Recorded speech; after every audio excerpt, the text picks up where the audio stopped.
एक बार हम ना फटाफट से चलो स्टार्ट करते हैं चैप्टर नंबर 1। और चैप्टर नंबर 1 का नाम आप देखेंगे तो चैप्टर नंबर 1 का नाम है भैया बेसिक कॉन्सेप्ट्स, ठीक है।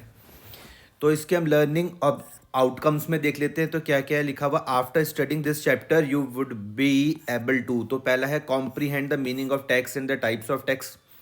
दूसरा है discern the difference between the direct and indirect tax. फिर appreciate the components of income tax law.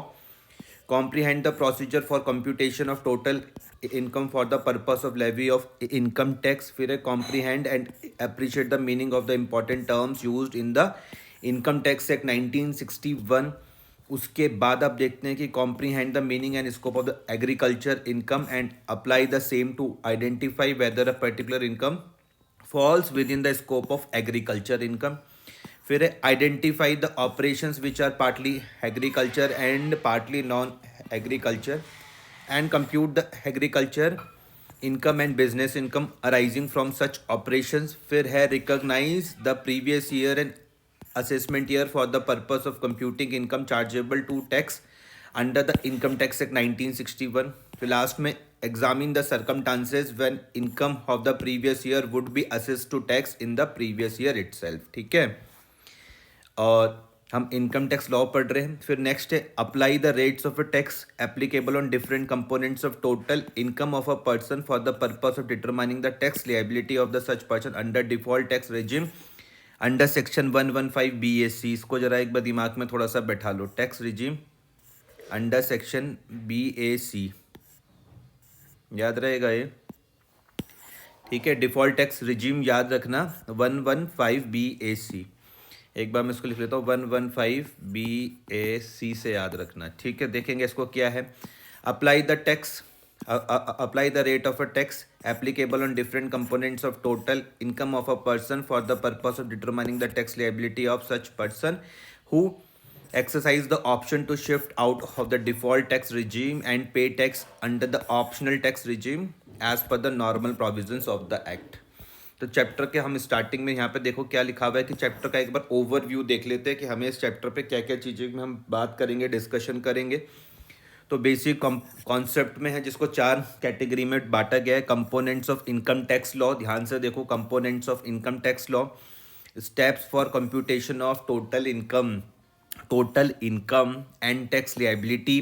फिर इंपॉर्टेंट डेफिनेशन आपको देखनी है। फिर है basis of charge and rates of tax. ध्यान से इस चीज़ को देखना कि बेसिक कॉन्सेप्ट्स में कितनी बातें हो रही है, 4 बातें, 1 2 3 4। पहली वाली बात को आप ध्यान से देखो तो क्या लिखा हुआ है, components of income tax law. ध्यान से देखो components of income tax law, जहाँ पर हम क्या क्या देखने वाले हैं। हम सबसे पहले आपके साथ बात करेंगे इनकम टैक्स एक्ट 1961 में एनुअल फाइनेंस एक्ट पर हम बात करेंगे, एनुअल वर्ड है, ठीक है। फिर इनकम टैक्स रूल्स पे हम बात करने वाले हैं। फिर हम देखेंगे सर्कुलर्स एंड नोटिफिकेशंस क्या होती है। फिर हम लीगल डिसीजंस को देखेंगे, ठीक है जी। एक बार फिर से यहाँ पे ध्यान से देख लेना कि component of income tax law में क्या है। इनकम टैक्स एक्ट 1961 है, एनुअल फाइनेंस एक्ट है, इनकम टैक्स रूल्स है, सर्कुलर्स एंड नोटिफिकेशन है, और उसके बाद लीगल डिसीजंस हैं। फिर हम देखेंगे steps for computation of total income and tax liability. Steps काय के लिए, for the computation of total income and tax liability.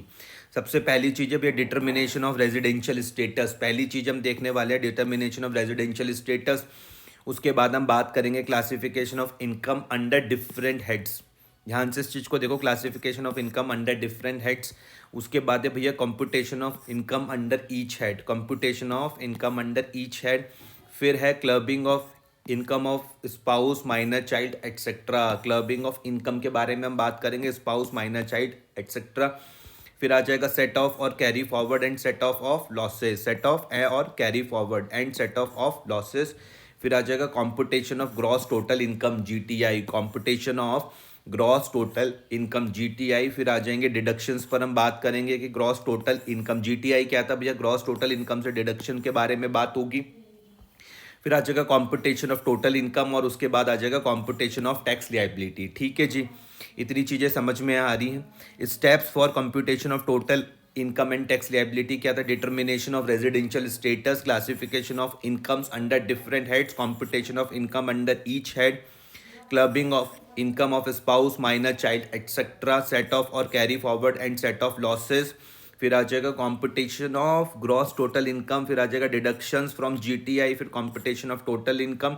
देखो ये था जीटीआई ग्रॉस टोटल इनकम और ये टोटल इनकम है, ठीक है। फिर आ जाएगा कंपटीशन ऑफ टैक्स लायबिलिटी।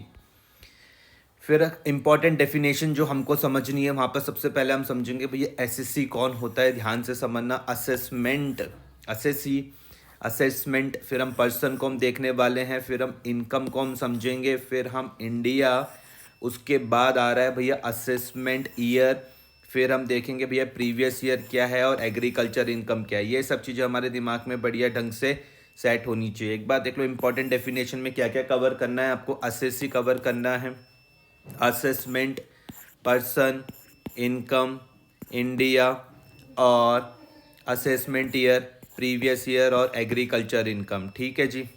उसके बाद basis of charge and rates of tax में क्या क्या आ जाएगा, चार्ज ऑफ इनकम टैक्स और फिर हम बात करेंगे रेट्स ऑफ टैक्स, ठीक है। Basis of charge and rates of tax में क्या क्या आ रहा है, दो चीज़ें, चार्ज ऑफ इनकम टैक्स और रेट्स ऑफ इनकम टैक्स, ठीक है जी। तो आगे हम स्टार्ट करते हैं इंट्रोडक्शन से नेक्स्ट क्लास में।